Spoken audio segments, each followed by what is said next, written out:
हो तो फाइनली आज इलेक्ट्रोकेमिस्ट्री भी फिनिश हो जाएगा और इसी के साथ साथ फिजिकल केमिस्ट्री एंड भी हो जाएगी। लेकिन एक क्लास अपनी बाकी है और वो क्लास है सैटरडे को आपकी होगी। सो प्लीज सुन लीजिएगा, जल्दी जल्दी स्किप मत कीजिएगा। उसमें सारे एक्सपेरिमेंटल और जो सरफेस केमिस्ट्री का जो एक्सपेरिमेंटल फिजिकल केमिस्ट्री का पार्ट है वो करा दिया जाएगा। एक्सपेरिमेंटल फिजिकल केमिस्ट्री का पार्ट उसमें करा दिया जाएगा। उसके अंदर आपको जो जो एक्सपेरिमेंट दिए गए हैं, जो एक्सपेरिमेंटल वीडियोस मतलब एक्सपेरिमेंट्स हैं, उसके बारे में थोड़ा एक्सप्लेन कर दिया जाएगा। ओवरऑल आपको पढ़ना है तो वो सैटरडे को आपको वो लेक्चर मिल जाएगा। हमने जो प्रॉमिस किया था वो प्रॉमिस पूरा हो जाएगा। इसी वीक में आपका सिलेबस एंड हो जाएगा। ठीक है, तो भैया ऐसा सिलेबस आज ही एंड हो जाएगा। लेकिन हाँ, थोड़ा सा जो क्वेश्चन रहता है जो मुझे लगता नहीं है बता देना चाहिए क्योंकि अभी एग्जाम ऐड हुआ है, हो सकता है आ जाए। तो आप सब लोगों से रिक्वेस्ट है, प्लीज ऐसा नहीं करें सर थर्सडे को मतलब क्लास एंड होगी तो नहीं देखेंगे। सैटरडे को आपको एक लेक्चर मिलेगा, उसको देख लीजिएगा आराम से। छोटा सा होगा, बहुत बड़ा नहीं होगा, अच्छा सा लेक्चर होगा। आप उसको एक्सप्लेनेशन देख लीजिएगा, एक्सपेरिमेंटल चीजें याद रखिएगा। उसमें एनसीईआरटी के जो एग्जांपल्स हैं या एनसीईआरटी की जो लैब में दी गई है वही सब चीजें। ठीक है, तो चलो आज हम लोग इलेक्ट्रोकेमिस्ट्री के पार्ट 3 पे आ चुके हैं और इलेक्ट्रोकेमिस्ट्री फिनिश करेंगे। हमने लास्ट क्लास में इलेक्ट्रोलाइटिक सेल, इलेक्ट्रोकेमिकल सेल कर लिया है और इलेक्ट्रोलाइट्स की कंडक्टेंस के बारे में बात कर ली है। बहुत सारे फॉर्मुलाज कर लिए हैं, बहुत सारी चीजें कर ली हैं। शायद याद करो हमने बहुत कुछ किया है यार। हाँ, याद करो सही से, हमने बहुत कुछ कर रखा है। मतलब मुझे याद है हम सबने इस चैप्टर को इक्विलिब्रियम के साथ, इस चैप्टर को थर्मोडायनामिक्स के साथ, इस चैप्टर को हमने फिजिक्स के साथ रिलेट किया था, रेजिस्टेंस कंडक्टेंस ये वो चीजें। हाँ, यूनिट्स के गेम में बहुत लोग परेशान है भैया, यूनिट्स तभी अच्छे से हो पाएगी जब आप फॉर्मुला लिस्ट बनाओगे। इस चैप्टर के अंदर सर लेक्चर 2 में जितना फॉर्मुला है वो सारा का सारा एक पेज पे लिखिए, करिए। आज सिर्फ 2 फॉर्मुले बताऊंगा और बाकी उसके बाद सारी थ्योरी है। आज की क्लास में सत्संग चलेगा, सिर्फ 2 फॉर्मुले हैं, वो जैसे ही कराऊंगा उसके बाद सारा कुछ थ्योरी आ जाएगा। तो कोशिश कीजिएगा आप मेरे साथ साथ थ्योरेटिकली और प्लस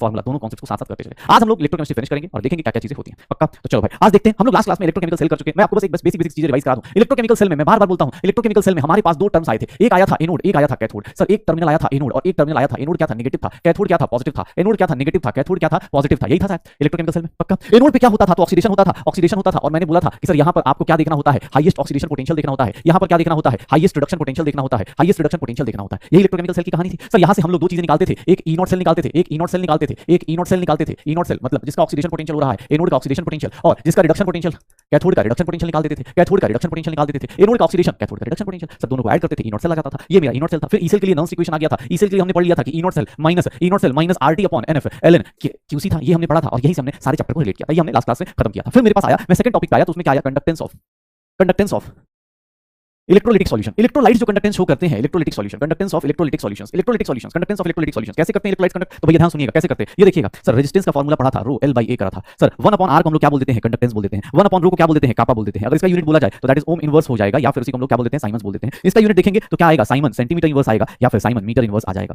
अगर मैं इन दोनों को रिलेट करना चाहूं तो R is equals to rho L by A के बदले अगर मैं 1 by R कर दूं तो ये क्या हो जाएगा सर, 1 by R मतलब पूरा उल्टा कर दूंगा तो यहां पर क्या आ जाएगा, G is nothing K times A by L आ जाएगा। ये हम लोग फॉर्मूला ड्राइव कर सकते थे। फिर मुझे यहां बोला गया कि सर यहां पर ना कापा है, ये सब चीजें हैं। एक सेल कांस्टेंट होता है G star, that is L by A या फिर R into K। अगर बैटरी सेम है फॉर सेम सेल, अगर बैटरी सेम है, सेम सेल है और अलग अलग सॉल्यूशन है तो सेम सेल में हम लोग क्या करते हैं, R1 K1 is equals to R2 K2 करते हैं, R1 K1 is equals to R2 K2 करते हैं। सेम सेल में R1 K1 is equals to R2 K2 करते हैं। ये देखिएगा मुझसे किसने पूछ दिया, G star R into K, ये सेम सेल है चलेगा। उसके बाद सर यहां पर मुझसे लैम्डा m पूछा गया, दैट इज मोलर कंडक्टिविटी। और मोलर कंडक्टिविटी जो होती है, अगर नॉर्मली कोई फार्मूला पूछेगा तो मोलर कंडक्टिविटी का फार्मूला होता है K by C। अगर सिमिलरली इक्विवेलेंट कंडक्टिविटी की फार्मूला कोई पूछेगा तो इक्विवेलेंट कंडक्टिविटी जो होती है वो किसके इक्वल होती है, equivalent conductivity sir K by normality होती है, but it is nothing lambda m by n factor. n factor salt का क्या होता है, जो उसका चार्ज होता है, कैटायन का या एनायन का। ध्यान सुनिएगा, लैम्डा मुझसे किसने पूछ दिया, मैं काम करता हूं, मैं क्या करूंगा, यहां पर लैम्डा m का 2 फार्मूला लिखूंगा, K into 1000 अपॉन C लिखूंगा। ये K जब क्या होगा सेंटीमीटर में और लैम्डा m का यूनिट क्या आएगा, सेंटीमीटर स्क्वायर मोल इनवर्स आएगा। यहीं पर लैम्डा m की वैल्यू लिखूंगा K अपॉन C into 1000 जब सर K किस में होगा, साइमन मीटर इनवर्स में होगा और लैम्डा m का यूनिट किस में होगा तो siemens metre square mole inverse होगा, siemens metre square mole inverse होगा। तो ये छोटी-छोटी प्यारी-प्यारी बातें हमने लास्ट क्लास में की थी। फिर हमने यही पढ़ा था कंसंट्रेशन टेंडिंग टू 0 जब अप्रोच 0 होगा, लैम्डा m की वैल्यू लैम्डा m नॉट हो जाएगी, लिमिटिंग मोलर कंडक्टिविटी। और सर एक चीज और, टेम्परेचर ज्यादा करेंगे तो सर लैम्डा m की टेम्परेचर कंसंट्रेशन, अगर कंसंट्रेशन डिक्रीज करेंगे तो कापा की वैल्यू डिक्रीज होती है, बट लैम्डा m की वैल्यू क्या होती है, इंक्रीज करती है। लैम्डा m की मैक्सिमम वैल्यू कितनी हो जाएगी, लिमिटिंग मोलर कंडक्टिविटी आ जाएगी, लिमिटिंग मोलर कंडक्टिविटी आ जाएगी। और यहां पर हम लोग क्या देखेंगे कि सर स्ट्रांग इलेक्ट्रोलाइट्स के केस में ये कैसे फ्लक्चुएट करता है, सर लीनियरली फ्लक्चुएट करता है। Lambda m is nothing lambda m not minus a under root c हो जाता है। वीक इलेक्ट्रोलाइट्स के केस में देखेंगे तो वीक इलेक्ट्रोलाइट्स में सर इनवर्सली प्रोपोर्शनल चलेगा, lambda m is inversely proportional to under root c। ये चीजें करी थी। फिर हमने कोलास लॉ पढ़ा था। कोलास लॉ क्या था कि सर किसी भी इलेक्ट्रोलाइट का अगर आप निकालना चाहते हो तो कुछ नहीं, किसी भी इलेक्ट्रोलाइट से निकालना चाहते हो तो उसका इंडिविजुअल कंट्रीब्यूशन कैटायन और एनायन का देख लो, ये कोलास लॉ था। उसके ऊपर एप्लीकेशन में अल्फा पढ़ा था, alpha is nothing lambda m upon lambda m not. तो ये सारी कहानी हमने 2 क्लासेस में सारे के सारे फॉर्मूले सारी मेजर चीजें हमने कर ली हैं। अब आपकी कोशिश रहनी चाहिए कि सर मुझे ये सब चीजें दोबारा बार-बार रिपीट करके जितना हो सकता है भाई बार-बार याद करते रहें। पक्का? चलो अब हम लोग आज शुरू करेंगे इलेक्ट्रोलिसिस। इलेक्ट्रोलिसिस होता क्या है, याद करो हमने पढ़ा भी था कि सर हमारे पास 2 टाइप की बैटरीज होती है। एक में केमिकल रिएक्शन होती है जो स्पॉन्टेनियसली होती है, वहां से हम केमिकल एनर्जी उठाते हैं और कहां लेके चले जाते हैं, इलेक्ट्रिकल एनर्जी में कन्वर्ट करते हैं। उसको क्या बोलेंगे, वो इलेक्ट्रोकेमिकल सेल होगा। लेकिन कुछ ऐसी रिएक्शंस होती है जिनको हम करवाते हैं, मतलब जैसे पानी है। अब ध्यान सुनना, पानी है, अब पानी अपने आप तो हाइड्रोजन प्लस ऑक्सीजन में नहीं टूटेगा, इसको तो हमें खुद से करवाना पड़ेगा। अब इसको हम कैसे करवाएंगे तो हम बोलेंगे भाई टूट कैसे टूटेगा, भाई देंगे करंट, झटका देंगे भाई, जितना होगा झटके से टूट जाएगा। तो यही वाली चीज को हम लोग क्या बोलते हैं, इलेक्ट्रोलिसिस बोलते हैं। और जिस एपरेटस में ये सब चीजें होती हैं, उसको हम लोग क्या बोल जाता है, इलेक्ट्रोलाइटिक सेल। इसको हम लोग क्या बोलते हैं, इलेक्ट्रोलाइटिक सेल। जिस एपरेटस में होता है उसको क्या बोलते हैं, electrolytic cell. Process of chemical decomposition of electrolyte by passage of electric current is known as electrolysis. मतलब आप किसी केमिकल रिएक्शन को बाय यूज ऑफ करंट करेंगे तो इसीलिए उसको क्या बोला जाता है, इलेक्ट्रोलिसिस बोला जाता है। उसको क्या बोला जाता है, इलेक्ट्रोलिसिस बोला जाता है। अब किसका कितना होगा ये देख लो, किसका कितना होगा ये देख लेना, पक्का हो जाएगा सर। ठीक है, चलो अब मुझे बोल दिया गया कि सर ये तो चलो इलेक्ट्रोलिसिस हो गया। इलेक्ट्रोलिसिस में ना 2 टाइप की चीजें होती हैं। हाँ सुना, जब हम किसी का इलेक्ट्रोलिसिस करेंगे तो हम लोग 2 टाइप का इलेक्ट्रोलिसिस करेंगे। मतलब हम 2 टाइप की एनालिसिस करेंगे। इलेक्ट्रोलिसिस जब भी की जाएगी तो एक करी जाएगी क्वांटिटेटिव एनालिसिस। क्वांटिटेटिव एनालिसिस में क्या होगा तो सर यहाँ पर क्वांटिटी देखी जाएगी, कौन कितना क्वांटिटेटिव एनालिसिस मतलब सर यहाँ पे फैराडेज लॉ आएंगे और यहीं पर न्यूमेरिकल्स आएगा, फैराडेज लॉ लगेंगे सर, यहाँ पर न्यूमेरिकल्स आएंगे। और क्वालिटेटिव एनालिसिस मतलब कौन प्रोडक्ट बनेगा, कितना प्रोडक्ट बनेगा, यहाँ से अब इस चैप्टर का सत्संग चालू हो जाएगा। क्वालिटेटिव एनालिसिस मतलब कि सर प्रोडक्ट ऑफ इलेक्ट्रोलिसिस कौन बताएगा, प्रोडक्ट ऑफ इलेक्ट्रोलिसिस, कहां पर कौन सी चीज होगी। जैसे फॉर एग्जांपल मान लो तुमने बोला पानी का सर इलेक्ट्रोलिसिस करना है, पानी का इलेक्ट्रोलिसिस करना है, पानी को इलेक्ट्रोलिसिस करोगे तो पानी इलेक्ट्रोलिसिस करेगा, कितना करंट चाहिए वो कौन बताएगा, क्वालिटेटिव एनालिसिस, क्वांटिटेटिव एनालिसिस, कौन सा प्रोड्यूस होगा, कहां प्रोड्यूस होगा। मान लो हाइड्रोजन गैस प्रोड्यूस हो रहा है और ऑक्सीजन गैस प्रोड्यूस हो रहा है, तो कोई पूछ दे कि सर यहाँ H पे कितना चार्ज है +1, ऑक्सीजन पे कितना है -2, यहाँ 0 यहाँ 0, सर हाइड्रोजन का क्या हुआ, रिडक्शन हुआ, ऑक्सीजन का क्या हुआ, ऑक्सीडेशन हुआ, तो ये कहां प्रोड्यूस होगा, एनोड पे प्रोड्यूस होगा और ये कहां प्रोड्यूस होगा, कैथोड पे। यहाँ पर कोई न्यूमेरिकल नहीं पूछेगा, लेकिन हाँ ये सब जरूर पूछा जाएगा कि भैया कौन सा कहां प्रोड्यूस होता है, तो इसको बोलते हैं क्वालिटेटिव एनालिसिस, कहां पे कौन प्रोड्यूस होगा ये बात करी जाएगी। और एक बात क्या थी सर कितना बनेगा, मतलब इसमें क्या होगा, कितने से कितना मास प्रोड्यूस होगा, कितने से कितना ऑक्सीजन गैस प्रोड्यूस होगा, कितने से हाइड्रोजन गैस प्रोड्यूस होगा, कितना क्वांटिटी प्रोड्यूस होगी उसकी बात की जाएगी। तो इलेक्ट्रोलिसिस की दो एनालिसिस हमें आज करनी है, उसके बाद हमें बैटरीज पढ़नी है और वो सब चीजें खत्म हो जाएंगी। सबसे पहले हम लोग पहले काम करेंगे क्वांटिटेटिव एनालिसिस कर लेते हैं, न्यूमेरिकल सारे फिनिश कर लेते हैं, फिर इसके आगे चलेंगे। सबसे पहले Faraday's first law of electricity. Faraday's ने क्या बोला कि अगर ध्यान सुनना, अगर आप किसी भी मान लो कॉपर सल्फेट है, कॉपर +2 है, ध्यान सुनना कॉपर +2 है, इसको सर इसको ना मुझे क्या करना है, कॉपर में कन्वर्ट करना है। मैं चाहता हूं ये डिपॉजिट हो जाए कॉपर के फॉर्म में, ये सल्फर ये एक्वस फॉर्म में है, मैं इसको डिपॉजिट करना चाहता हूं, क्या करोगे, 2 इलेक्ट्रॉन दोगे। सर ये इलेक्ट्रॉन कौन देगा, ऑब्वियसली आपने करंट पास किया होगा, आपने करंट पास किया होगा। अब यहां सोच लो 1 मोल कॉपर डिपॉजिट करने के लिए आपको स्टोइचियोमेट्री लगाओ तो 2 मोल इलेक्ट्रॉन चाहिए, 2 मोल ऑफ इलेक्ट्रॉन चाहिए। तो सर यही चीज को स्टोइचियोमेट्री लगा दीजिए, इसी चीज को इलेक्ट्रोलिसिस बोल देते हैं। 1 मोल कॉपर डिपोजिशन के लिए कितना चार्ज चाहिए होगा, 2 मोल ऑफ इलेक्ट्रॉन, कितना चार्ज पक्का। सर याद रखिएगा यहां पर अब दो चीजें ध्यान से सुनिएगा, charge on 1 mole of electron, 1 mole electron पे 1 मोल इलेक्ट्रॉन इज नथिंग, उसको हम लोग बोल देते हैं 1 फैराडे बोल देते हैं, 1 फैराडे बोल देते हैं, 1 F। और इसकी जो वैल्यू होती है that is equals to 96500 coulomb लिया जाता है, this is equals to 16500 coulomb लिया जाता है। ये चार्ज ऑन 1 मोल इलेक्ट्रॉन है, 1 मोल इलेक्ट्रॉन पे क्या चार्ज होगा, 1 फैराडे को 96500 कूलम लेते हैं। मुझसे अगर कोई पूछ दे मैं इस रिएक्शन को देख के क्या बता सकता हूं कि सर इस रिएक्शन को देख के क्या मैं लिख सकता हूं कि sir 63.5 gram of copper is deposited bye 2 Faraday या फिर 2 × 96500 कूलम ऑफ चार्ज। इतना चार्ज पास करने पे हम लोगों के पास क्या होगा सर, 63.5 ग्राम ऑफ कॉपर क्या होगा, डिपॉजिट हो जाएगा। 63.5 ग्राम ऑफ कॉपर क्या हो जाएगा, डिपॉजिट हो जाएगा। अगर हम 2 फैराडे चार्ज पास करते हैं या 2 × 96500 कूलम ऑफ चार्ज प्रोड्यूस करते हैं तो पक्का 63.5 ग्राम ऑफ कॉपर डिपॉजिट हो जाएगा। चलो अब मुझसे किसने ये बात बोल दी कि सर ठीक है ये तो प्रोड्यूस हो गया 1 मोल कॉपर के लिए कितना 2 मोल, इसको 2 मोल ऑफ इलेक्ट्रॉन के बदले क्या लिखेंगे। अब एग्जाम हॉल में या तो चार्ज दिया होगा तो मास निकालना होगा, मास दिया होगा तो चार्ज निकालना होगा, यूनिटरी मेथड लगाओ, हम सबको स्टैंडर्ड केस बेसिक केस आता है निकाल देंगे। अब इसी चीज को क्या लिखा हुआ है पहले स्टेटमेंट पढ़ लेते हैं। फैराडेज का फर्स्ट लॉ, फैराडेज ने फर्स्ट लॉ क्या बोला कि अमाउंट ऑफ सब्सटेंस जो डिपॉजिट होगा that is directly proportional to quantity of electric charge pass. वही तो चीज लिखी हुई है, मतलब इसके हिसाब से फैराडे के हिसाब से क्या होता है कि सर जो मास डिपॉजिटेड होगा that is directly proportional to charge. अब मास डिपॉजिटेड जो होगा वो डायरेक्टली प्रोपोर्शनल टू चार्ज है, देखना ध्यान से। तो Z × Q लिख सकता हूं, where Z is electrochemical equivalent. और Z की वैल्यू पता है कितनी हो जाती है, इसको मैं और बड़ा लिख दूं तो मास की वैल्यू कितनी आ जाएगी, mass deposited is nothing. Q physics में आप Q क्या पढ़ते हैं, चार्ज क्या होता है, charge is nothing. Sir charge की करंट की बात कर लेते हैं, करंट की बात करें फिजिक्स में तो करंट क्या होता है, चार्ज अपॉन टाइम होता है। और याद रखिएगा टाइम सेकंड में लेना होता है तभी जाके ये करंट किसमें होता है, एम्पीयर में आता है। Sir charge is equals to nothing, I × T लिख दो, करंट को I से रिप्रेजेंट करते हैं। याद रखिएगा हमेशा करंट किसमें लेना है, एम्पीयर में, टाइम किसमें लेंगे, सेकंड में, तब जाके ये किसमें आएगा, कूलम में। गलती से भी टाइम आवर मत लेना। तो सब देखिएगा यहाँ पर ZI T लिख सकते हैं और इसी को मास डिपॉजिटेड को ही अब हम लोग ऐसे भी लिख सकते हैं, where capital M is molar mass, N is number of electron lost और गेन्ड। जितना इलेक्ट्रॉन लॉस और गेन कर रहे हो उसी को बोलते हैं। ध्यान से देख लीजिएगा मास डिपॉजिटेड का सिंपल सा फॉर्मूला कहां से आया सर, इस स्टेटमेंट का यूज करके हम लेके आए। फैराडेज का स्टेटमेंट, ऐसे तो आप चाहो तो इस स्टेटमेंट के बदले आप ऐसे भी देख के बता सकते हो कि सर ये चीज होगा, सर 63.5 ग्राम के लिए कितना चार्ज, ऑब्वियसली चार्ज बढ़ाओगे तो मास बढ़ेगा, मास बढ़ाओगे चार्ज बढ़ाना पड़ेगा। तो ये बेसिक चीज है, लेकिन हां फॉर्मूला एग्जाम हॉल में आपको ये फॉर्मूला याद होना चाहिए, where Z I T, I क्या है current, T is time in second, M is what molar mass जो भी कॉपर इन सबका, N is number of electrons lost और गेन। फैराडे चार्ज हमेशा Q = I × T करना है, याद रखिएगा एम्पीयर, और ये किसमें सेकंड में, कूलम निकाल दो। सीधा सीधा फॉर्मूला बेस्ड क्वेश्चन आएगा, देखना। सर करंट दिया हुआ है, नंबर ऑफ कूलम से बताना है 1.36 मिनट, 1.36 मिनट। ध्यान सुनिएगा सर चार्ज बताना है तो I × T होगा, और I की वैल्यू कितनी है तो सर 1.8 एम्पीयर है, 1.36 मिनट है तो 1.36 मिनट, 1 मिनट में कितने सेकंड्स होते हैं, 60 सेकंड होते हैं। सर इसको सेकंड्स में कन्वर्ट करेंगे, 60 सेकंड्स में कन्वर्ट करेंगे और फिर अब निकालिए जितना भी आएगा वो कूलम में आंसर आ जाएगा। इसकी वैल्यू कैलकुलेट करेंगे, मुझे लगता है 1.8 × 1.36 कितना आ जाएगा, अगर मैं कैलकुलेट कर दूं कितना आ जाएगा भाई, कैलकुलेशन यार थोड़ा सा, 1.36 × 60 147 के आसपास आ जाएगा, कितना आ जाएगा 147 के आसपास। इसकी वैल्यू निकालोगे 147 कूलम आ जाएगा, कितना आ जाएगा 147 कूलम आ जाएगा, निकाल दो। ठीक है 147 कूलम निकाल दो। अगला क्वेश्चन देखो, number of electron that involved in electro deposition of 63.5 gram of copper from a solution of copper sulphate. मतलब कॉपर सल्फेट में कॉपर पे कितना चार्ज होगा +2, वो 2 इलेक्ट्रॉन लेगा और क्या बनाएगा, कॉपर बनाएगा। सर 63.5 ग्राम के लिए कितने मोल ऑफ इलेक्ट्रॉन रिस्पांसिबल हैं, 2 मोल ऑफ इलेक्ट्रॉन चाहिए क्या, 2 मोल ऑफ इलेक्ट्रॉन चाहिए क्या, 2 मोल का मतलब कितना होता है, इतना ही इलेक्ट्रॉन पूछ रहा है कि नंबर ऑफ इलेक्ट्रॉन्स कितने इन्वॉल्व होंगे, 2 मोल इलेक्ट्रॉन दे दो वही इन्वॉल्व होंगे, 2 मोल इलेक्ट्रॉन दे दो वही इन्वॉल्व हो जाएंगे पक्का। Number of Faraday required to liberate 8 gram of hydrogen. एक बात बताओ, हाइड्रोजन लिबरेट करना, हाइड्रोजन कहां से लिबरेट करेगा, ध्यान सुनना, हाइड्रोजन कहां से लिबरेट करेगा, ऐसे ही लिबरेट करेगा, हाइड्रोजन ऐसे ही लिबरेट करेगा। एक बात बताना, सिंपल सा स्टेटमेंट सोचना कि सर यहाँ जैसे आप स्टोइचियोमेट्री में यूज करते थे वैसा यूज करो। 2 ग्राम के लिए कितना फैराडे चार्ज चाहिए होगा, 2 फैराडे, ये लिख सकते हैं स्टैंडर्ड। सर याद करो ऐसा लिख सकते हैं 8 ग्राम के लिए आपको क्या पूछ रहे हो सर, कितना चार्ज चाहिए ये पूछ रहे हो, यूनिट एंड डायमेंशन लगाओ सर, स्टैंडर्ड वाला याद करो, गिवन दिया हुआ है, ये मेरा क्या है गिवन है, जो लोग स्टोइचियोमेट्री जानते हैं, अब मूल कॉन्सेप्ट जाते कुछ याद दिला के जाता हूं, याद करो गिवन है, स्टैंडर्ड से मल्टीप्लाई कर दो, 8 ग्राम × 2F, देखो यूनिट डायमेंशन सब कैंसिल आउट हो जाएगा, डिवाइड बाय 2 ग्राम, ये कितना हो गया 4, सर 8 फैराडे आ जाएगा, 8 Faraday is the answer. Sir बिना कुछ करे हुए आपको आंसर्स आएंगे। Mass is equals to Z × I × T होता है, लेकिन भाई ये नॉर्मल भी आप चाहो ना तो अपने देखो ये फॉर्मूला जो है ना, ये मास डिपॉजिटेड वाला जो फॉर्मूला है that is equals to sir Z I T, या फिर हम बोल दें कि molar mass upon NF × I × T। ये जो फॉर्मूला है भाई साहब, ये फॉर्मूला देख लो, ज्यादा नहीं, सिंपल सा molar mass upon NF I × T कर लो, हो जाएगा। तो मास डिपॉजिटेड ऐसे होता है, Z I T ऐसे निकाल दिया जाता है। चलो पक्का। चलिए amount of electricity deposited that can deposit 108 gram silver from silver nitrate Ag plus होगा, इलेक्ट्रॉन लेगा, क्या बनाएगा, Ag बनाएगा। सर इसका मास कितना होता है 108 ग्राम, और इतना इलेक्ट्रॉन के लिए चार्ज कितना होता है 1 फैराडे होता है। कितना चार्ज चाहिए होगा 1 फैराडे चार्ज चाहिए होगा। सिंपल सिंपल से क्वेश्चन, ऐसे ही क्वेश्चन मिलेंगे आपको, ऐसे ही क्वेश्चन मिलेंगे। चलिए अब देखिएगा 10 ग्राम मास डिपॉजिट दिया हुआ है, करंट पूछ रहा है, टाइम भी दिया हुआ है कितना 1 आवर, टाइम कितना दिया है 1 आवर। सर इसको देखिएगा 1 आवर मतलब क्या हो गया 60 मिनट, और 60 मिनट मतलब 60 सेकंड, 3600 सेकंड्स आ गया। सर मास डिपॉजिट का फॉर्मूला क्या था, मास डिपॉजिट का फॉर्मूला क्या होता था, मास डिपॉजिट का फॉर्मूला होता था molar mass upon NF I into T होता था। सर मास डिपॉजिट कितना है 10 ग्राम। मोलर मास, क्लोरीन गैस जब लिबरेट होगा, क्लोरीन गैस जब लिबरेट होगा तो देखिएगा ऐसे ही लिबरेट होगा ना, 2Cl minus Cl2 plus 2 electron, Cl2 plus 2 electron. Sir देखिएगा 10, मोलर मास कितना लेंगे 71, नंबर ऑफ इलेक्ट्रॉन्स कितना लेंगे 2, 96500 सर इनटू करंट कितना है सर नहीं पता, I इंटू टाइम कितना लेंगे 3600। सर ये कैलकुलेशन आप करते चले जाइए। सर ये अपने पास एम्पियर में आंसर आ जाएगा। इसको कैलकुलेट करेंगे तो मुझे लगता है कि 7 पॉइंट के आसपास आंसर आएगा। अभी तो सारा ऑप्शन ही 7 के आसपास दिया हुआ है, तो भाई थोड़ा सा कैलकुलेशन करना पड़ेगा, क्या करें एग्जाम हॉल में क्या ही बोलेंगे, ये डॉक्टर इसलिए नहीं बन पाई, कैलकुलेशन ज्यादा करवा रहा था। 7.55 इज द करेक्ट आंसर। इसका आंसर निकालेंगे तो 7.55 is the correct answer. 7.55 ampere is the correct answer, ये आंसर आ जाएगा पक्का।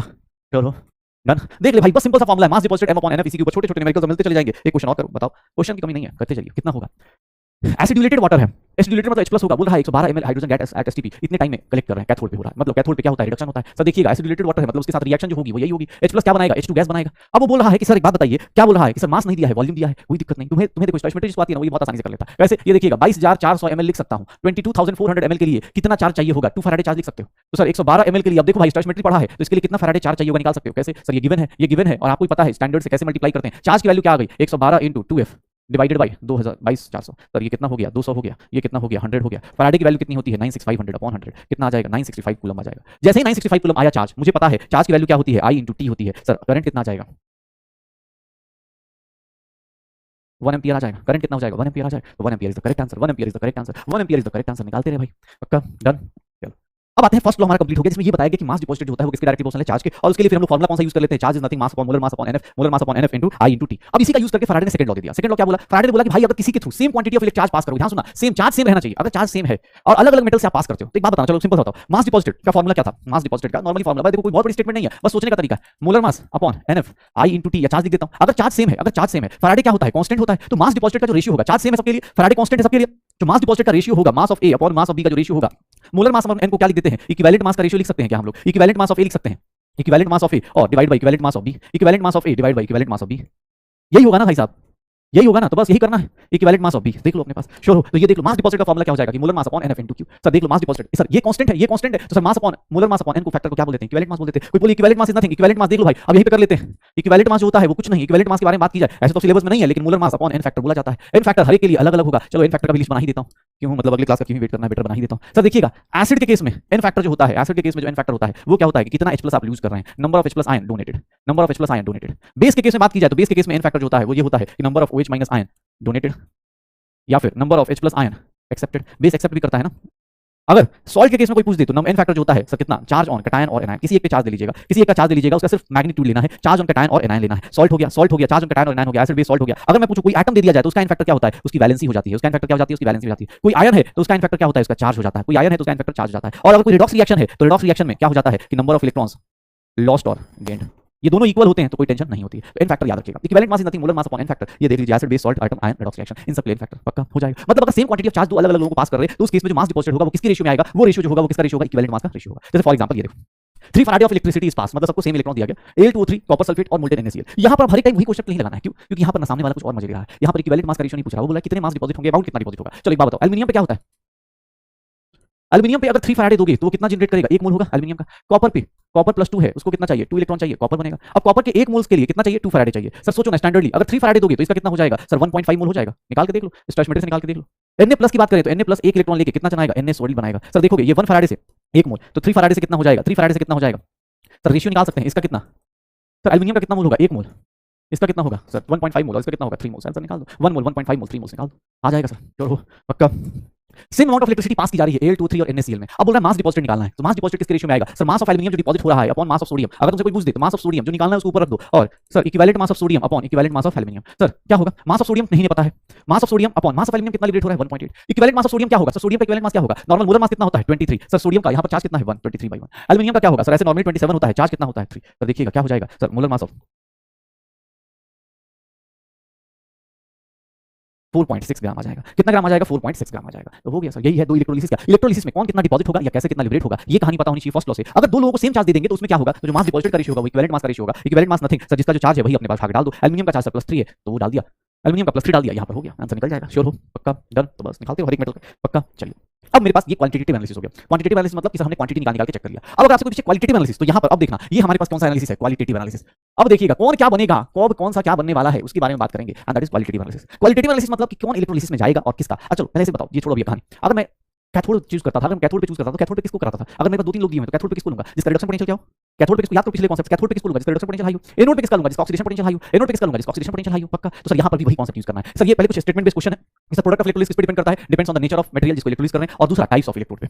ये स्टेटमेंट बेस्ड क्वेश्चन है। अगर इलेक्ट्रोड इनर्ट है, ध्यान सुनिएगा, अगर इलेक्ट्रोड इनर्ट है लाइक प्लैटिनम और गोल्ड, तो उसको कोई फर्क नहीं पड़ता, वो रिएक्शन में पार्टिसिपेट नहीं करेगा, आराम से बैठा रहेगा बस। लेकिन अगर इलेक्ट्रोड रिएक्टिव है तो वो भैया अब पार्टिसिपेट करेगा और वो फिर आपकी जिंदगी को ऊपर नीचे चेंज कर सकता है। ऑब्वियसली आपका प्रोडक्ट ऑफ इलेक्ट्रोलिसिस क्या आएगा? डिफरेंट आएगा। प्रोडक्ट ऑफ इलेक्ट्रोलिसिस क्या होगा? डिफरेंट होगा। क्यों? रिएक्टिव में इनर्ट में क्या करेगा? वो पार्टिसिपेट नहीं करेगा, उसको ऑक्सीडेशन रिडक्शन से कोई मतलब नहीं। लेकिन जो रिएक्टिव है वो पूरा रिएक्शन पार्टिसिपेट करेगा, वो पूरा रिएक्शन पार्टिसिपेट करेगा। अच्छा, दूसरी चीज ये भी डिपेंड करता है, product of electrolysis also depends on, किस पे डिपेंड करता है? Different oxidising and reducing species present in the electrolytic cell और उनके इलेक्ट्रोड पोटेंशियल पे। ध्यान सुनना, अब मैं आपको फिर से एक चीज बताता हूं, ध्यान सुनिएगा। मैं बोल रहा हूं, अब मान लो वाटर है, वाटर की बात करते हैं, तो वाटर सर, वाटर के अंदर क्या होगा? H+ होगा, और वाटर के अंदर क्या होगा? OH- होगा। H+ होगा और OH- होगा। एग्जाम हॉल में आपके पास दो कंडीशंस दी जाएंगी। एग्जाम हॉल में क्या बोला जाएगा कि भैया वाटर की बात पहले कर लेते हैं। वाटर से सर इसका इलेक्ट्रोलिसिस करेंगे, H2+ half O2 gas release होगा।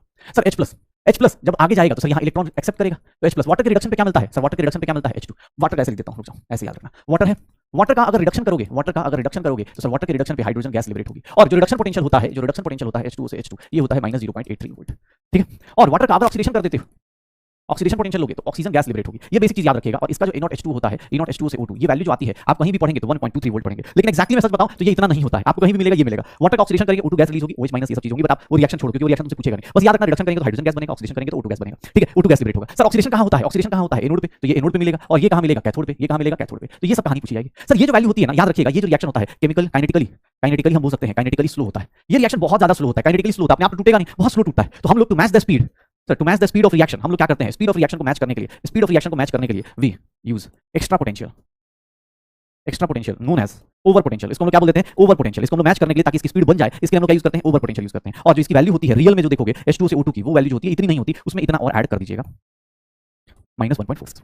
तो जनरली आपको जो एक्सपेरिमेंटल वैल्यूज मिलेंगी एनसीईआरटी सब में, वो ये दिया जाएगा, बट रियलिटी में क्या होता है? बिकॉज ऑफ ओवर पोटेंशियल वो वैल्यू -1.23 नहीं होती। कितनी होती है? -1.46 होती है। कितनी होती है? -1.46 वोल्ट होती है। तो देख लो अपने पास -1.23 माइनस, अगर रिडक्शन होगा तो ये करेगा, ऑक्सीडेशन होगा तो ये करेगा। अच्छा, ये वैल्यू वाटर के केस में आपको याद रखना है, वाटर की वैल्यू थोड़ी याद रखनी होती है। लेकिन अगर आपसे कोई नॉर्मली पूछ दे तो ध्यान सुनना, अगर तुमसे कुछ पूछे कि एनोड पे कैसे चूज करोगे, एनोड पे प्रोडक्ट ऑफ इलेक्ट्रोलिसिस, देखो shortcut for product of electrolysis पहले बता देता हूं, फिर अभी प्रूव भी कर दूंगा। देखो भाई, इलेक्ट्रोलिसिस का प्रोडक्ट कैसे बताते हैं। अगर एनोड की बात करेंगे तो एनोड पे क्या होता है? ऑक्सीडेशन होता है। एनोड पे क्या होता है? ऑक्सीडेशन होता है। और कैथोड पे क्या होगा? रिडक्शन होगा। कैथोड पे क्या होगा? रिडक्शन होगा। अब तुम्हारे पास दो ऑप्शंस हैं। दो ऑप्शंस क्या है? तो सर देखिएगा, कैथोड पे क्या होगा? रिडक्शन होगा। सबसे पहला सर, अगर सामने वाले का पोटेंशियल दिया है तो यहां पर क्या देखेंगे? हाईएस्ट रिडक्शन पोटेंशियल देख लेंगे। सबसे पहले तो यहां पर क्या देख लेंगे? हाईएस्ट ऑक्सीडेशन पोटेंशियल देख लेंगे। अगर दिया है तो ऑक्सीडेशन पोटेंशियल, यहां रिडक्शन पोटेंशियल, और नहीं तो एनोड पे याद रखिएगा, एनोड पे और कैथोड पे मेटल होगा। मेटल के केस में सिंपल यूज इलेक्ट्रोकेमिकल सीरीज में देख लीजिएगा। इलेक्ट्रोकेमिकल सीरीज से आपको पता है जिसका रिडक्शन पोटेंशियल हाई, वो क्या बन जाएगा? कैथोड पे चला जाएगा। एनोड पे क्या होता है? तो यहां पर शॉर्टकट में क्या दिया जाता है? याद रखिएगा, Cl- चाहे CS3, CO-, वो वाटर से जल्दी, OH- से जल्दी, और बाकी लोग इसके बाद। ये शॉर्टकट याद रखिएगा, ये शॉर्टकट अपने दिमाग में रख लीजिएगा, क्योंकि यही अब आपको काम आएगा। अब हर जगह मैं यूज करूंगा, आप भी साथ में यूज कर लीजिएगा। इलेक्ट्रोकेमिकल सीरीज मैंने बताया था, इलेक्ट्रोकेमिकल सीरीज याद है? वो इलेक्ट्रोकेमिकल सीरीज याद है, जिसका रिडक्शन पोटेंशियल हाई होगा उसका क्या होगा? ऑब्वियसली कैथोड उसी को लेंगे। इलेक्ट्रोकेमिकल सीरीज याद है? लेकर भारत सरकार का नाम मांगो, ऑल मिनरल वाटर, कोई नहीं सुनो, जिद करो फिर, चाहे सामने सीएम हो या डीएम हो, कोई नहीं सुनने वाला, आप तो बस प्रभु हैं। फिर क्या था हम लोगों के पास कि सर क्यों इंडिया आगे होगा ब्रो, जब पटना और कलकत्ता में क्या होते हैं? पटना और कलकत्ता में क्या हो रहा है? गोल्ड फेकर लोग पानी ले रहे हैं, यही था। तो सर आपके पास शॉर्टकट है। सर ये कोई पूछे, ये भाई डिस्चार्ज थ्योरी, मतलब इन सबकी इलेक्ट्रोड की सीरीज बना के बना दी हुई, जिसका भी फायदा दिखाऊंगा। जैसे मैं फॉर एग्जांपल देखा, मैं कोई एक NaCl का, देखो दो केस लेता हूं। अगर मैं लिखता हूं मोल्टेन NaCl मतलब सिर्फ NaCl है, कोई अलग नहीं। इसमें सिर्फ ये देख लो कौन कौन से आयंस हैं। एग्जाम हॉल में बैठना सीधा ऐसे देख लेना, Na+Cl-। मोल्टेन मतलब एक्वस मतलब होता है पानी के साथ, मोल्टेन मतलब सिर्फ NaCl को मोल्ड करके रख दिया गया, मेल्टिंग करके उसको रख दिया गया। तो सर यहां पर एनोड पे क्या पॉसिबल है? सर एनोड पे क्या पॉसिबल है? ऑक्सीडेशन। तो ऑक्सीडेशन किसका होगा? ध्यान सुनना, एनोड पे क्या पॉसिबल होगा? ऑक्सीडेशन किसका होगा? सर Na+ का होगा। सर वो सॉरी Cl- का होगा, 2Cl-, Cl2 गैस बनाएगा और 2 इलेक्ट्रॉन रिलीज कर देगा। और अगर मैं बोलूं कैथोड पे बात करें तो कैथोड पे क्या होगा? सर रिडक्शन होगा। कैथोड पे क्या होगा? रिडक्शन होगा। और कैथोड का जो रिडक्शन है वो क्या होगा? सर देखिएगा, कैथोड का जो रिडक्शन होगा, सोडियम प्लस है सर, एक इलेक्ट्रॉन लेगा और क्या बना देगा? सोडियम बना देगा। सोडियम प्लस एक इलेक्ट्रॉन लेगा, क्या बना देगा? सोडियम प्लस बना देगा। सर यही होगा। सर मोल्टेन NaCl है, कोई टेंशन नहीं। क्यों? क्योंकि सर मोल्टेन में यही लोग हैं, अकेले ही लोग हैं। सर जिसका रिडक्शन पॉसिबल है उसका रिडक्शन कर दो, जिसका ऑक्सीडेशन पॉसिबल है उसका ऑक्सीडेशन कर दो। लेकिन अगर यहीं पर मैं क्या लिख देता, अगर मैं यही लिख देता एक्वस NaCl, ध्यान सुना, एक्वस NaCl में क्या होता कि सर Na+ भी है, Cl- भी है और पानी भी है। पानी मतलब H+ और OH- भी है, H+ और OH- भी है। अब चलिए बताइए, अब बताइए कि एनोड पे क्या होगा, कैथोड पे क्या होगा। ध्यान सुनिएगा, एनोड पे क्या करा जाएगा? ऑक्सीडेशन। एनोड पे क्या होता है? ऑक्सीडेशन। ऑक्सीडेशन किसका किसका पॉसिबल है? ध्यान सुना, सर मैं Cl- का ऑक्सीडेशन कर सकता हूं, Cl- का ऑक्सीडेशन कर सकता हूं। ध्यान सुना, दो ऑप्शन है, अगर वैल्यूज दी गई हैं तब तो भैया तुम डायरेक्ट निकाल दोगे, और नहीं तो सर वाटर का भी ऑक्सीडेशन कर सकता हूं O2 गैस में। कैथोड पे कौन सा हो सकता है पॉसिबल? कैथोड पे रिडक्शन पॉसिबल है, कैथोड पे रिडक्शन पॉसिबल। ध्यान सुना, सर क्या होगा? Na प्लस का रिडक्शन होगा, क्या बना देगा? सोडियम बना देगा। और वाटर का रिडक्शन होगा, क्या बना देगा? हाइड्रोजन गैस रिलीज कर देगा। अब कौन सा पॉसिबल होगा, कौन सा नहीं होगा, ध्यान सुनिएगा कैसे डिसाइड करेंगे। क्या ट्रिक बताई थी?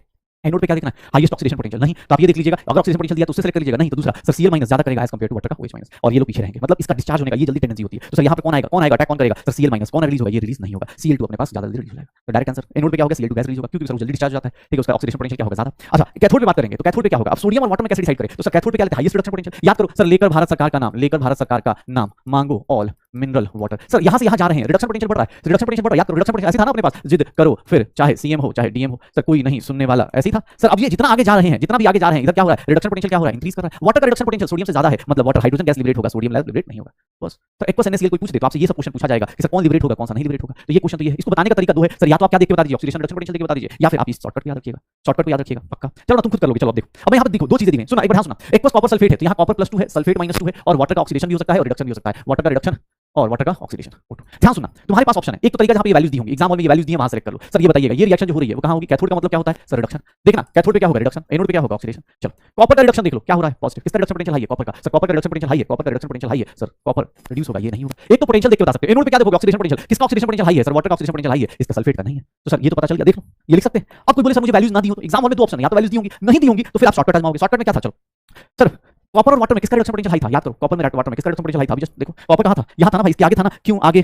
क्यों इंडिया आगे होगा ब्रो, ऐसे था। देखो कॉपर और वाटर में किसका रिडक्शन पोटेंशियल हाई है? कॉपर का ज्यादा है, कॉपर का ज्यादा है रिडक्शन पोटेंशियल, तो कौन ज्यादा करेगा? सर कॉपर जल्दी हो जाएगा। देख लो तुम्हारे ऊपर ऑप्शन है, कॉपर और वाटर में कौन जल्दी रिड्यूस होगा? सर कॉपर रिड्यूस होगा, क्योंकि उसका रिडक्शन पोटेंशियल हाई है। अब तो मुझे इसमें सर इसके लिए क्या शॉर्टकट बताया था? इसके लिए क्या शॉर्टकट बताया था? सर एनोड के लिए क्या शॉर्टकट बताया था? कि Cl माइनस और OH माइनस या सल्फेट में देख लो कौन जल्दी जाएगा। सर यहाँ कौन सा सल्फेट है? सल्फेट और वाटर में OH माइनस में कौन जल्दी करता है? OH minus. दो तरीके हैं, या तो वैल्यू से कर लेना या फिर इससे कर लेना, पक्का कोई भी क्वेश्चन नहीं। देखो अब देखो, अगर कॉपर ही इलेक्ट्रोड हो गया, मेटल ही इलेक्ट्रोड हो गया, मतलब मेटल भी ऑक्सीडाइज कर सकता है, मेटल भी रिड्यूस कर सकता है। अगर ऐसे क्वेश्चन आ जाए जिसमें सेमी मेटल ऑक्सीडाइज, इस तरह के क्वेश्चन में सीधा एक ही चीज होती है। देखोगे कैथोड पे क्या था? तुम्हारा कॉपर ही था शायद, कैथोड पे देखो कॉपर था और ये नहीं था।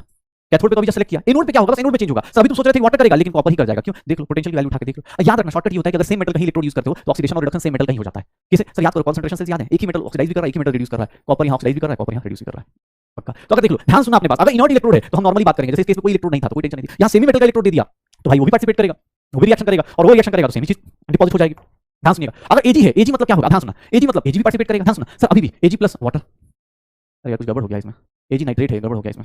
यहाँ पे ना देखो देखो यहाँ पर Ag नाइट्रेट है, ये देखिएगा Ag नाइट्रेट है, सिल्वर नाइट्रेट, AgNO3।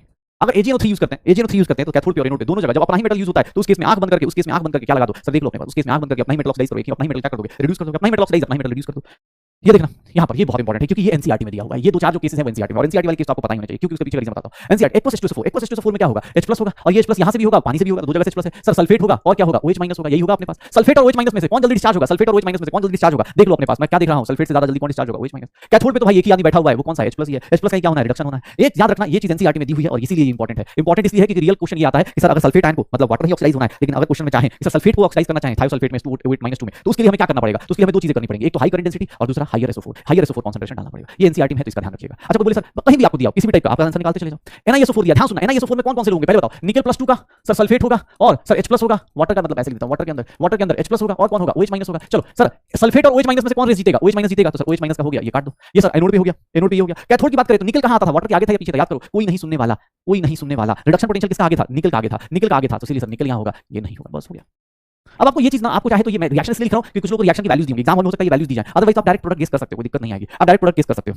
ये देखिए सर एक्वस Na2SO4 है, Na2SO4 मतलब सर सोडियम होगा। सर यहां मेरे को शॉर्टकट बताया था, सोडियम होगा, वाटर तो है ही है, वाटर के अंदर क्या है? सर H+ है और OH- है। अब देखेंगे कौन होगा, और सल्फेट है। सल्फेट और OH- में कौन रेस जीतेगा? OH- जीत जाएगा। सर OH- जीत जाएगा, सल्फेट हार जाएगा। निकेल सोडियम और वाटर में कौन जीतेगा? तो याद करो क्या था? लेकर भारत सरकार का नाम मांगो ऑल मिनरल वाटर, पानी अपने पास रेस जीत जाएगा, सर सोडियम नहीं जीत पाएगा, हो गया। कैथोड पे रिडक्शन देखते हैं, एनोड पे वो देखते हैं, सर देख लो। अब ये सब चीजें आपके ऊपर है, आप चाहो तो इसको रट लो, जैसे मर्जी वैसे कर लो। NaCl के केस में बता भी दिया था कि हाइड्रोजन गैस लिबरेट होगा और क्या होगा? Cl2 गैस लिबरेट होगा। हाइड्रोजन गैस कहां लिबरेट होगा? सर H2 कैथोड पे होगा, और क्लोरीन पे क्या होगा? क्लोरीन पे क्या होगा? एनोड पे होगा। अच्छा यहाँ पे एक चीज देखना, ये वैल्यू देख के क्या लगा? इन दोनों में से किसकी वैल्यू ज्यादा है? इसकी ज्यादा है, लेकिन गलती कर रहे हो, ये एक्चुअली ये वैल्यू है ही नहीं ना। कौन सी वैल्यू होती है? 1.46 वोल्ट की वैल्यू होती है। कौन सी वैल्यू होती है? 1.46 वोल्ट होता है, ये वैल्यू होती नहीं। अब दोनों में देख लो, अब दोनों में कौन सा बड़ा है? सर वो बड़ा है, इसलिए क्लोरीन गैस लिबरेट होता है, लेकिन एक्सेप्शन ध्यान रखिएगा। NaCl का नॉर्मल कोई केस पूछेगा तो NaCl के अंदर आपको पता है Na+ है और Cl- है, OH- है। अब Cl- है, OH- है, H+ है, खुद से सोच लो Cl और OH में किसका ज्यादा था? Cl का ज्यादा था। सोडियम और वाटर में किसका ज्यादा है? तो सर वाटर का ज्यादा है, ठीक है, पक्का हो जाए। लेकिन अगर आपका कंसंट्रेशन बहुत कम कर दिया जाए, बहुत ही ज्यादा डाइल्यूट कर दिया जाए, ध्यान सुनिएगा, अगर बहुत डाइल्यूट रिएक्शन कर दिया जाए, NaCl का बहुत डाइल्यूट कर दिया जाए, वेरी डाइल्यूट कर दिया जाए, तो यहां पर तो कोई चेंज नहीं आता है, यहां पर अपने पास कोई चेंज नहीं आएगा कैथोड पे, बट एनोड पे क्या होता है? थोड़ा आसपास की वैल्यूज है। एनोड पे क्या होता है? इसको आसपास की वैल्यूज बोलते हैं, इसको हम लोग आसपास की वैल्यूज बोलते हैं। देखो ना अगर आप बहुत कम कर दोगे, बहुत डाइल्यूट सॉल्यूशन कर दोगे, तो सर इसकी जो ई सेल है, ई सेल की वैल्यू क्या हो जाएगी, कम हो जाएगी। ई सेल की वैल्यू क्या हो जाएगी, कम हो जाएगी। और यहाँ पर क्लोरीन गैस लिबरेट ना होकर कौन लिबरेट हो जाएगा सर, ऑक्सीजन गैस लिबरेट होगा। ध्यान सुनिएगा, ये जो पॉइंट है ना वो इंपॉर्टेंट है अपने पास कि NaCl अगर बहुत डाइल्यूट कर दे। नॉर्मल केस में क्या है सर, नॉर्मल केस में क्या था, कैथोड पे क्या हो रहा है, हाइड्रोजन गैस लिबरेट हो रही है, सोडियम रिएक्शन नहीं कर रहा। एनोड पे क्या हो रहा था, क्लोरीन रिएक्ट कर रहा था, बिकॉज़ उसका पोटेंशियल कम था, ज्यादा था, मतलब sorry reduction potential, oxidation potential. लेकिन अब क्या होगा, अगर आपने बहुत डाइल्यूट सॉल्यूशन ले लिया तो क्लोरीन का कंसंट्रेशन क्या हो जाएगा, बहुत कम, और क्लोरीन कंसंट्रेशन कम हो जाएगा, रिएक्शन पार्टिसिपेट ही नहीं कर पाएगा, तो इसीलिए क्या हो जाएगा, वाटर ऑक्साइड हो जाएगा। ठीक है, तो ऐसे ध्यान रखिएगा। इस NaCl का केस याद रखिएगा, NaCl के केस, H2SO4 का केस, 3-4 लोगों का केस जो NCERT में है, जिन लोगों को भरोसा ना हो भैया NCERT खोल के देख लेना, मेरे ऊपर भरोसा ना हो, NCERT को करोगे, NCERT को देख लेना, उसमें NaCl H2SO4 ये इंपॉर्टेंट है, बाकी तो नॉर्मल लोग हैं। अगर NaCl का क्लास केस, NaCl को अगर Hg मरकरी इलेक्ट्रोड के साथ डालते तो यहाँ पर कैथोड और एनोड पे तो सिंपल सा, एनोड पे क्या होगा भाई, अपने पास ये वैल्यू क्या है, ये वैल्यू कितनी होगी सर, ये वैल्यू होगी ये -1.46 वोल्ट, तो इसमें कौन करेगा, क्लोरीन गैस लिबरेट होगा। लेकिन अब यहाँ पर जो होता है ना, यहाँ सोडियम अपने पास होता है, ये नहीं होगा, ये नहीं होगा, ये हो जाएगा। क्यों, क्योंकि सर याद रखिएगा मरकरी इलेक्ट्रोड में बहुत चालाक इलेक्ट्रोड है, वो दिखता है मेटल है, तो मेटल के साथ क्या करना शुरू करेगा सर, मेटल के साथ क्या बना देगा, अमलगम बना देगा। बोलेगा मरकरी कहाँ जा रहे हो तुम, एक बात बताओ तुम कहाँ जा रहे हो, कहाँ इन चक्करों पड़ रहे हो, सोडियम प्लस सोडियम है, तुम मेरे साथ आओ, मैं आराम से तुम्हें खुशी खुशी रख लूंगा। तो ध्यान सुन लेना अपने पास, यहाँ पर अगर करोगे तो सोडियम अमलगम कहाँ बनेगा, कैथोड पे बनेगा, और क्लोरीन कहाँ रिलीज होगा, एनोड पे। NaCl के 3 केसेस याद रखिएगा, NaCl का 3 केस बता रहा हूं, ध्यान सुनिएगा। NaCl का केस 1 नॉर्मल दिया हुआ है, अगर एक्वस NaCl ऐसे दिया हुआ है सर, एनोड पे क्या होगा और कैथोड पे क्या होगा। एनोड पे बात करेंगे, नॉर्मल NaCl दिया हुआ है, तो नॉर्मल NaCl में मतलब ऑक्सीडेशन करना है, तो सर यहाँ पर कौन सा गैस रिलीज होगा, क्लोरीन गैस रिलीज होगा। यहाँ पर कौन सा गैस रिलीज होगा, O2 गैस रिलीज होगा, सर H2 गैस। यहाँ कौन सा गैस रिलीज होगा, H2 गैस रिलीज होगा। सर एक्वस NaCl के बदले अगर एक्वस NaCl, लेकिन यहाँ बहुत ही ज्यादा डाइल्यूट कर दें, अगर बहुत ज्यादा डाइल्यूट कर देंगे तो वेरी डाइल्यूट में क्या होगा, ऑक्सीजन गैस लिबरेट होगा, और यहाँ तो वही होगा, हाइड्रोजन गैस लिबरेट होगा। अगर NaCl लिया लेकिन बगल में मैंने डाल दिया Hg इलेक्ट्रोड, ध्यान सुनिएगा, Hg इलेक्ट्रोड डाल दिया, जैसे ही Hg इलेक्ट्रोड डालूंगा कैनोड पे क्या रिलीज हो जाएगा सर, सोडियम अमल, सॉरी इधर तो अपने पास Cl2 रिलीज होगा, लेकिन यहाँ पर क्या होगा, सोडियम अमलगम बन जाएगा। सर आपको कुछ चीजें याद रखनी है, H2SO4 एक्वस H2SO4 लिया था, उसमें क्या था, तो यहाँ सर यहाँ पर क्या था सर, अपने पास O2 गैस रिलीज हो रहा था, और इधर कौन सा गैस रिलीज हो रहा था, H2 गैस। सर ये 4 लोगों का NCERT में दिया हुआ है, आपको याद रखना है इन 4 लोगों का प्रोडक्ट ऑफ इलेक्ट्रोलिसिस कौन कहाँ क्या बनाता है, ये ध्यान रखिएगा। बाकी आपकी कहानी बहुत सिंपल सी है, कैथोड बनाना है, एनोड बनाना है, उसकी कहानी देख लीजिए, उसकी कहानी आप देख लेंगे, ठीक है, हो जाएगा, तो बस बनाते रहो। चलो ये अब इसके ऊपर देख लो अपने पास, एक्वस UCl है, एनोड पे क्या होगा, कॉपर का कैथोड। अच्छा यहाँ पर अपने ही इलेक्ट्रोड्स यूज कर रहे हैं, अपने ही इलेक्ट्रोड्स यूज करेंगे तो खुद ही ऑक्सीडेशन, खुद ही रिडक्शन, खुद ही ऑक्सीडेशन, खुद ही रिडक्शन। अगर एनोड कैथोड अपने प्लैटिनम ले लिया तो प्लैटिनम क्या होता है, इनर्ट होता है, इनर्ट में अपने पास सामने वाला दूसरा ऑक्साइड, दूसरा रिड्यूस। तो ये चीजें हैं, ज्यादा इसको नहीं भाव देना, बस 2-3 लोगों का एग्जांपल याद रखिएगा, NaCl H2SO4 और बेसिक कांसेप्ट क्या है, ट्रिक क्या है, शॉर्टकट क्या था कि Cl -CH3CO- ज्यादा जल्दी डिस्चार्ज होते हैं as compare to H- as compare to sulphate -nitrate और कार्बोनेट माइनस। ठीक है, उसके बाद दूसरा ट्रिक क्या था कि अगर मेटल्स और वाटर के बीच में पूछा जाए तो इलेक्ट्रोकेमिकल सीरीज देख लीजिएगा, इलेक्ट्रोकेमिकल सीरीज में कौन जल्दी किसका रिडक्शन पोटेंशियल हाई है, वो अपने पास कैथोड पे रिड्यूस हो जाएगा, वो अपना कैथोड पे रिड्यूस हो जाएगा, वो अपना कैथोड पे रिड्यूस हो जाएगा। पक्का, तो देख लो भाई, इलेक्ट्रोलिसिस में क्वालिटेटिव एनालिसिस कर ली, क्वांटिटेटिव एनालिसिस कर ली। अब थोड़ा थ्योरेटिकल पोर्शन और क्या बचता है, तो दैट इज बैटरीज। बैटरीज हमारे पास 2 टाइप के होते हैं, कौन-कौन से सर, एक होता है प्राइमरी बैटरी और दूसरा होता है सेकेंडरी बैटरी। प्राइमरी बैटरी क्या है, जो सर आप क्या करते हो, यूज करके एक बार यूज करते हो, सिर्फ और सिर्फ ओनली वंस आप यूज करते हो, सिर्फ और सिर्फ एक बार यूज करते हो, उसको रीयूज नहीं कर सकते, एक बार बैटरी यूज करके फेंकना पड़ेगा। जैसे रिमोट के अंदर आज के टाइम पे जो बैटरी पहले आती थी या कहीं पे आपने क्लॉक में, वॉचेस में, जैसे इन सब बैटरीज को देखें तो ये प्राइमरी बैटरीज होती हैं। सेकेंडरी बैटरीज क्या है, जिनको आप रिचार्ज कर सकते हो, बार-बार यूज कर सकते हो। सेकेंडरी बैटरीज क्या है, जो रिचार्ज हो सकती है, बार-बार यूज हो सकती है, जैसे मोबाइल की बैटरीज हैं, ये क्या होती हैं, सेकेंडरी बैटरीज कहलाती हैं। ये क्या कहलाती हैं, सेकेंडरी बैटरीज कहलाती हैं। ये क्या कहलाती है, सेकेंडरी बैटरीज कहलाती हैं। ठीक है, ठीक है, ये क्या कहलाएंगे, सेकेंडरी बैटरीज कहलाएंगे। पक्का, ये क्या कहलाएंगे, सेकेंडरी बैटरीज कहलाएंगे। ओके, तो यहाँ पर सेकेंडरी बैटरी आ जाएगी। इसका सर प्राइमरी बैटरी में हम लोग को 3-4 सॉरी लेक्लेंचे सेल पढ़ना है, 2 ही बैटरीज पढ़नी है यहाँ पर, लेक्लेंचे सेल और एक पढ़ना है ड्राई सेल। सेकेंडरी बैटरी की बात करोगे तो हम लोग को पढ़ना है सेकेंडरी बैटरीज में सर, हम लोग को पढ़ना है लेड स्टोरेज बैटरीज, जो NCERT में दी हुई अभी भी नहीं हटाया गया है, तो पढ़ना तो है ही है। लेड स्टोरेज सेल पढ़ाया गया है, और क्या बताया गया है, लेड स्टोरेज सेल के बाद अगर हम बात करें, लेड स्टोरेज सेल के बाद हम लोग के लिए बताया गया है वो है nickel cadmium cell, nickel cadmium cell. उसके बाद हम लोग बात करेंगे वो उसके बारे में बात करेंगे, फ्यूल सेल के बारे में बात करेंगे, और फ्यूल सेल के बाद हम लोग बात करेंगे कोरोजन के ऊपर।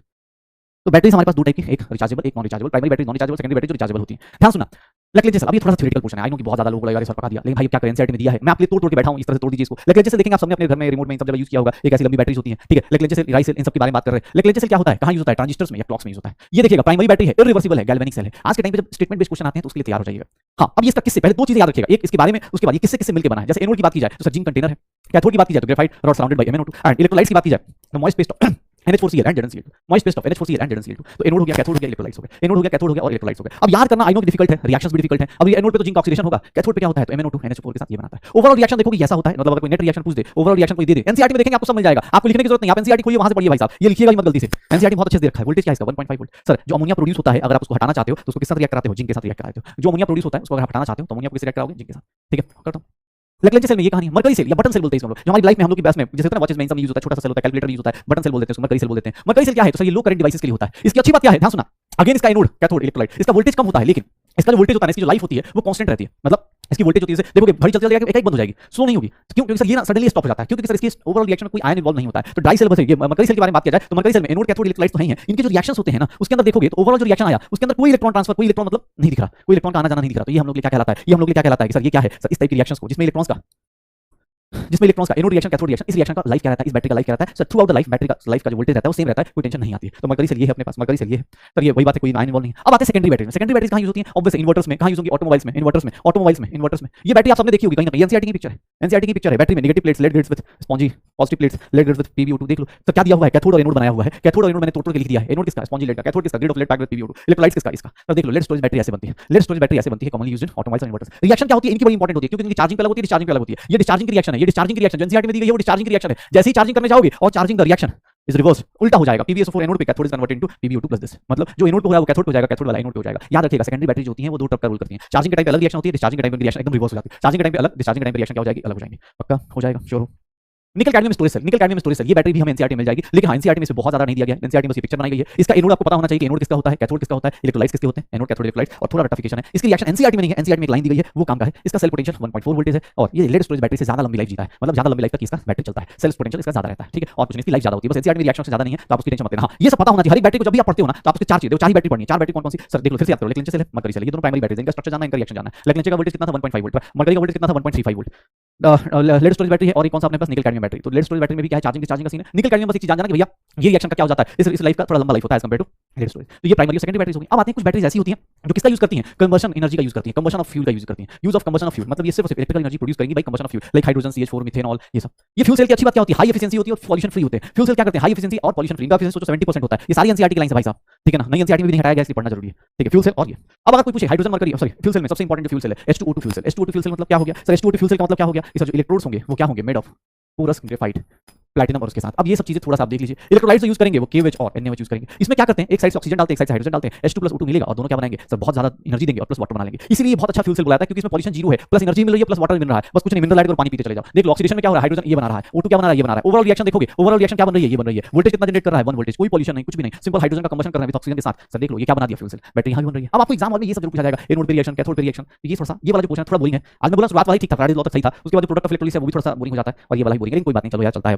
ठीक है ना, कहानी खत्म करेंगे। कोरोजन की बात करें तो कोरोजन क्या है, तो slow formation of undesirable compounds, मतलब ऐसे कंपाउंड्स जो हमें नहीं चाहिए होते हैं, जैसे ऑक्साइड्स बन गया, सल्फाइड्स बन गया, कार्बोनेट्स बन गया sir on the surface of metal by reaction with moisture, moisture के साथ रिएक्शन करके कोरोजन हो जाता है। कोरोजन ये देखो अपने पास, कोरोजन का एग्जांपल लोगे तो यही आयरन अपने आप को क्या करे, ऑक्सीडाइज। एनसीईआरटी में ये रिएक्शन दिया है, ये पिक्चर दिया है, तो आपको ध्यान रखना है, क्योंकि एनसीईआरटी में है तो आपको पता है आयरन का ऑक्सीडेशन होगा, ऑक्सीजन क्या कर रहा है, H2 बना रहा है। तो देखिएगा ओवरऑल रिएक्शन देखेंगे तो मेरे पास ये आएगा। अब कोरोजन भी ऑब्वियसली किसी का ऑक्सीडेशन और किसी का रिडक्शन होगा तो इलेक्ट्रॉन का ट्रांसफर होगा, कोरोजन से भी पोटेंशियल जनरेट हो सकता है, लेकिन ऑब्वियसली बहुत स्लो प्रोसेस है, तो इसको हम जल्दी यूज नहीं करते, इसको हम जल्दी यूज नहीं करते। अब हम कोरोजन को ऑब्वियसली कोरोजन क्या अनडिजायरेबल है, तो उसको खत्म करने की कोशिश करेंगे। कैसे खत्म कर सकते हैं, तो सर किसके ऊपर कोरोजन डिपेंड, मतलब किसके ऊपर कोरोजन डिपेंड करता है सर, रिएक्टिविटी ऑफ मेटल के ऊपर, दूसरा मॉइस्चर के प्रेजेंस के ऊपर, सर इंप्योरिटीज होंगे उससे फर्क पड़ेगा, स्ट्रेन होगा उसके फर्क पड़ेगा, प्रेजेंस ऑफ इलेक्ट्रोलाइट्स। याद रखिएगा हम कोरोजन को खत्म करने के लिए process of coating N inferior metal, मतलब एक ऐसा मेटल डाल दो जो क्या करे, वो जल्दी रिएक्ट कर जाए और बीच वाले मेटल को बचा ले। मान लो मुझे आयरन का रॉड बचाना है, आयरन का रॉड अगर मैं चाहता हूं कोरोजन ना करे तो इसके ऊपर पता है किसके लिए लगा दूंगा, इसके ऊपर पता है किसके लिए लगा दूंगा, जिंक की, ताकि जिंक ऑक्साइड हो जाए, आयरन ना हो। तो इसको बोलते हैं इलेक्ट्रोप्लेटिंग करना, इलेक्ट्रोप्लेटिंग करना, ठीक है। जैसे देखो ना, rusting of iron can be avoided, rusting of iron कैसे अवॉइड कर सकते हो भाई, पेंट कर दो, सुना होगा बार-बार पेंट कर रहा हूं, ये सब चीज आपको पता है यार, ठीक है। गैल्वेनाइजेशन, गैल्वेनाइजेशन मतलब सर टिन मेटल से आप क्या करते हो, टिन मेटल से क्या करते हो, कोटिंग कर दो। Bye use of anti rust material, सुना है नया हर गाड़ी के बोलते हैं ना, गाड़ी के इंजन में एंटी रस्ट मटेरियल लगाते हैं, तो क्या होता है, बिस्फेनॉल होता है। या फिर last one cathodic prevention, cathodic protection कर दो किसका, एक मेटल का दूसरे मेटल से, ताकि दूसरा मेटल क्या हो जाए, जल्दी ऑक्साइड कर जाए, जल्दी ऑक्साइड कर जाए, बस यही है भैया। तो अपना इलेक्ट्रोकेमिस्ट्री चैप्टर देख लो, आज जाते जाते लेक्चर भी कम हो गया, अगली क्लास का भी ड्यूरेशन भी कम हो जाएगा। सैटरडे को बस एक्सपेरिमेंटल जो फिजिकल केमिस्ट्री का पार्ट है वो करा दूंगा। इलेक्ट्रोकेमिस्ट्री में हम लोगों ने पहले दिन इलेक्ट्रोकेमिकल सेल पढ़ा है, इलेक्ट्रोकेमिकल सेल पढ़ा है, पहले दिन इलेक्ट्रोकेमिकल सेल पढ़ा है। फिर हम लोगों ने बात करी थी इलेक्ट्रोकेमिकल सेल के बाद हम लोगों ने बात करी थी कि सर इलेक्ट्रोकेमिकल सेल के अलावा और क्या आ जाएगा, ध्यान से देखना। इलेक्ट्रोकेमिकल सेल के बाद हम लोगों ने पढ़ा था कंडक्टेंस के बारे में, conductance of electrolytic solution, conductance of electrolytic electrolytes, और लास्ट वन आज हमने क्या पढ़ लिया, इलेक्ट्रोलिसिस पढ़ लिया।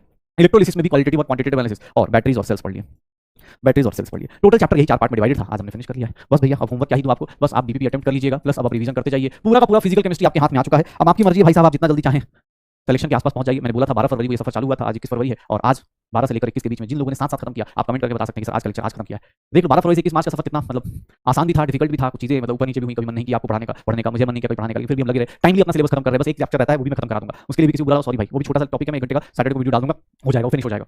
आप टेंशन मत लो, आप टेंशन किसकी लो, रिवीजन की करो, आप क्वेश्चंस की प्रैक्टिस करो। अभी आपका जल्दी मुझे लगता है रिवीजन भी चालू होगा, और रिवीजन ऑलरेडी आप कहीं से भी कर सकते हो यार, YouTube पे बहुत सारी जगह पर रिवीजन चालू हो चुका है, कहीं से भी कर लो, क्या ही फर्क पड़ रहा है, मतलब इसमें कौन सा वो करना है कि नहीं यहाँ से रिवीजन करना है, वहाँ से रिवीजन करना है। लेकिन हाँ प्लीज कोशिश कीजिएगा सब कुछ फिनिश कर लिया जाए। ओके, आप लोगों को मेरी तरफ से ऑल द बेस्ट। सैटरडे को फिर से आइएगा, एक बार प्रैक्टिकल केमिस्ट्री का छोटा सा पोर्शन लेकिन डिस्कशन करना जरूरी है, क्योंकि एनसीईआरटी में अभी नया ऐड हुआ है, डिस्कशन जरूर करेंगे और उसको देखेंगे पक्का। तो भैया इलेक्ट्रोकेमिस्ट्री भी अपना फिनिश्ड है, अगली क्लास काफी इंटरेस्टिंग है, छोटी सी क्लास है, बहुत मजा आएगा, लेकिन हाँ उससे ज्यादा अब इस बात का भी गम रहेगा कि आप लोग अब इस बैच में हमारा सिलेबस खत्म हो चुका है, अब आप लोग ऑर्गेनिक चालू करेंगे, और ऑर्गेनिक भी आपका चल रहा है। फिजिकल पहले स्टार्ट हुआ था, फिजिकल पहले फिनिश हो जाएगा। आई होप सो कि सबकी जर्नी अच्छी रही होगी, और मैंने कोशिश की होगी ठीक ठाक पढ़ाने की। हाँ नहीं, मैंने देखा था रिसेंटली कुछ अच्छे कमेंट्स चल रहे थे, कुछ बहुत ही अच्छे, और देखो यार तुम लोग की सिलेक्शन और तुम लोग का जो प्यार है ना, वही हम लोग को आगे बढ़ाने के लिए मोटिवेट करता है। अदरवाइज सोचो ना यार, रिकॉर्डिंग कर रहे हैं कैमरे को देखिए, इस उम्मीद में कि साइड बच्चा बैठा होगा, पढ़ाई करेगा, ये करेगा, वो करेगा, पढ़ रहा होगा, मुस्कुरा रहा होगा, ऐसे करेगा, तो उस उम्मीद पे आप लोग खड़े उतरिए, और मुझे लगता है कि इस बैच से सिलेक्शन लेके आइए, हम सब लोग आपका इंतजार करेंगे विक्ट्री सेलिब्रेशन में। और अभी मैं सैटरडे को फिर से मिलूंगा, लेकिन कुछ लोग होते हैं थोड़ा लेट कर देते हैं, तो कोई दिक्कत नहीं, आज की क्लास बस इतनी ही है। और तहे दिल से शुक्रिया तुम सभी का, जितने लोगों ने मुझ पे भरोसा किया, क्रैश कोर्स पे भरोसा किया। मैंने जितना प्रॉमिस डेट था उसी प्रॉमिस डेट पे आपका फिनिश कर दिया है, बस एक छोटा सा प्रैक्टिकल फिजिकल केमिस्ट्री रह गया है, वो अगली सैटरडे क्लास में मिल जाएगी। ओके, आई होप सो सबका सफर अच्छा, और सबको मेरी तरफ से ऑल द बेस्ट। एंजॉय करो, पढ़ाई करो, नीट को फॉलो, डॉक्टर बनो, ठीक है, बाय बाय।